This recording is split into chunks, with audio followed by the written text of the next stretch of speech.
Forced diversity. What is it? The concept of forced diversity. Forced diversity. Yes. Forced diversity. The last Star Wars, I was like, get the fuck out of here, Laura Dern. You're not running the... Forced diversity is a term coined by some who infer that diverse characters or people are forced. It's claimed to be different from normal diversity, which says that differences or human representation are being thrown in their faces. Propaganda and political points are being forced down their throats for open ideals and forcing them to, quote, accept an agenda. Those political points and propaganda? People of color, women, and fucking gays in main roles. Yeah, to me, this raises multiple questions, including, how is this any different than normal diversity? What makes it forced? Now, contrary to what you may think, I actually do believe that shoehorning a message into a product can entirely ruin it. Quote, forced diversity can exist in specific intervals with certain products where they try to make their main selling point the diversity of the cast or characters. My immediate reference for this was the all-female Ghostbusters remake, which not only failed as an entertaining film but also created a toxic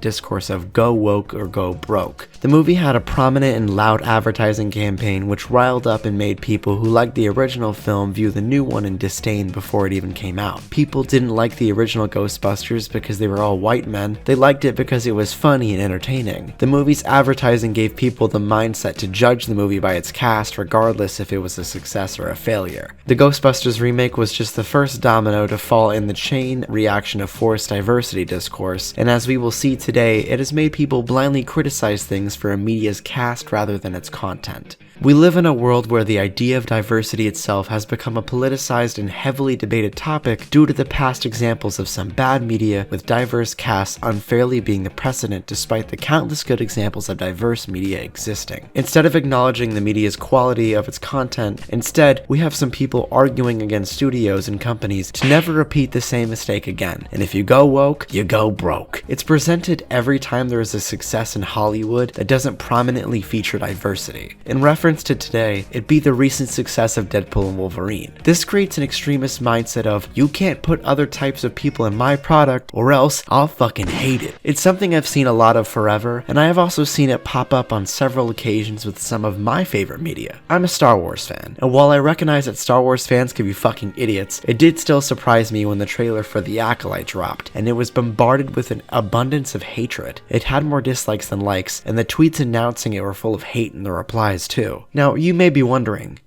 why? Well, it's because the main characters are people of color.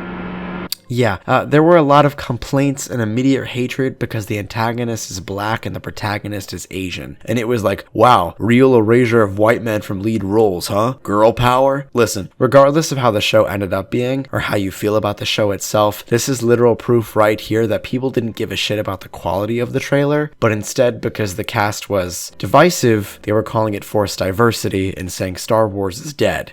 I'm also a fan of a show called The Boys, which prominently features a diverse cast. In the latest season, the most controversial of sorts, they introduce a black female antagonist, and simultaneously, one of our protagonists, who is a man, gets into a relationship with a man. This raised fire in the fandom for some reason, and left a lot of sour comments and people complaining. Now, The Boys is a show that features people with superpowers having gigantic cocks that can kill people. Heads exploding, superhero orgies, real-life micro, and so much more. It's an edgy humor's wet dream, and I love the show. But the same people who watch those ridiculous things and laugh are some of the same people who are rioting that one of the protagonists kiss a dude, that we have a black antagonist who is smarter than the main antagonist, a white man.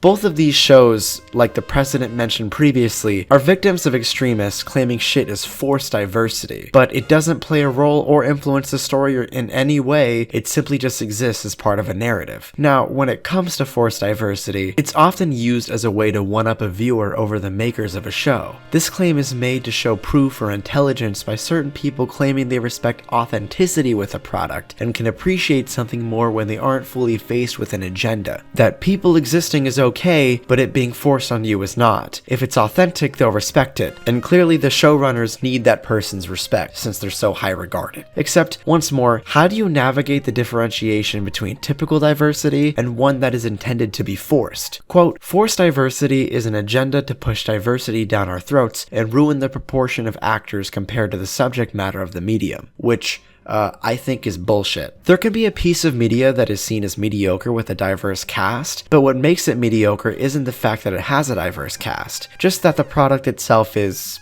mid. There are plenty of films or TV shows with the lack of a diverse set that are shitty, but no one has poked at it and gone, hey, this is bad because it's full of white guys. Except the vice versa scenario has happened several times, where people have claimed something is shitty because of a diverse cast. Even if the actors or the people aren't ones that caused the movie to be bad, it's just that movie sucked because of other factors. So why is that point never made from the opposing side about a movie with no diversity? I mean, there are plenty of drunk white guy sitcoms that people enjoy and no one has pointed at them saying, see this movie? You know why it's good? Because it doesn't have a black gay man in it. Nobody has said that. But if a movie performs terribly or is shitty featuring a diverse audience, it gets hit with, see what happens, Disney? Once again, you go woke, you go broke. That's just not fair. What forced diversity actually is a type of diversity that doesn't make people look good, but rather the company or corporations themselves, to hide scandals or to get more audiences and seats. Like, hey guys, we're inclusive, you should take a look. But believing this is the case anytime something is diverse creates a problem. That mindset segues into people believing having actual diverse human beings involved means a product will automatically fail. Totally unfair, and it eliminates the guise of equality.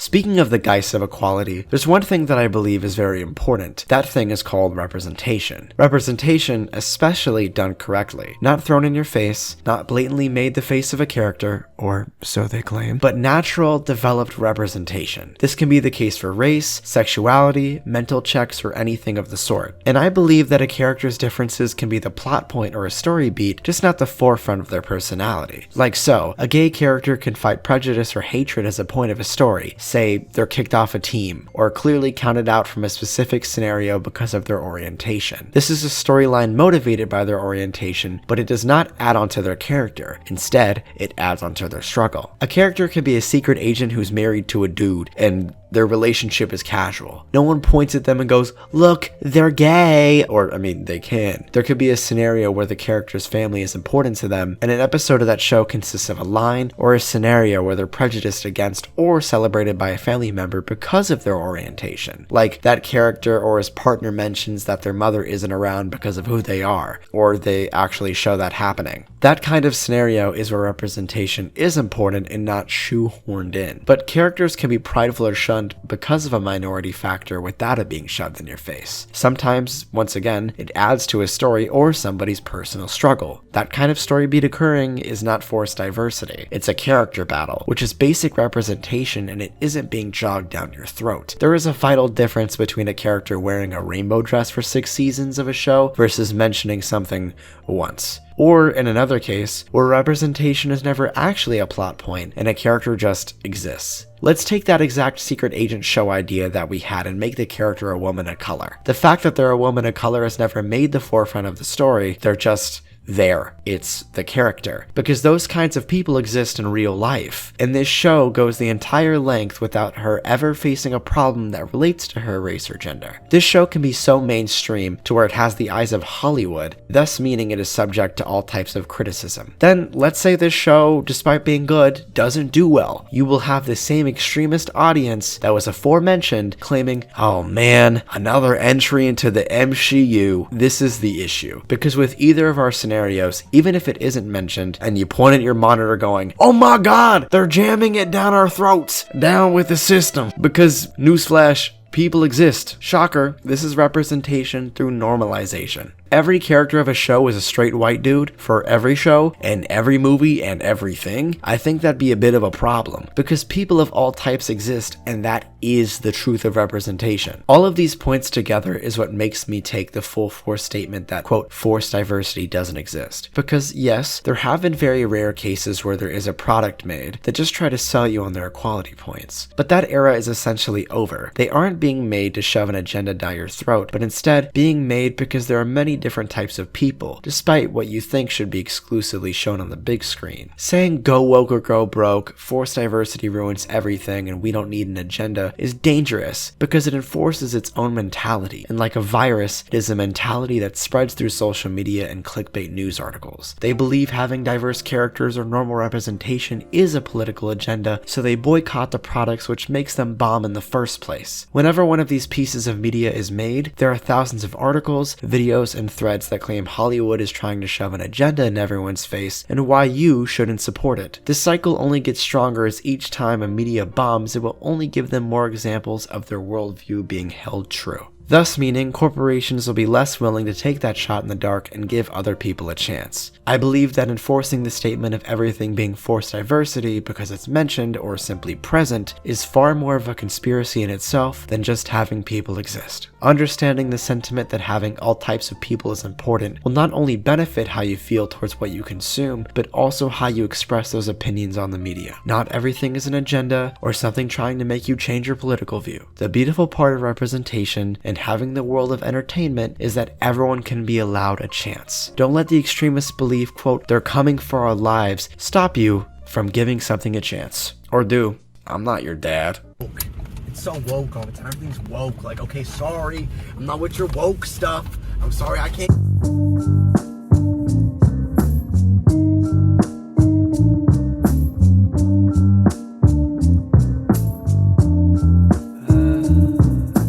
I was 5 and he was 6. We rode on horses.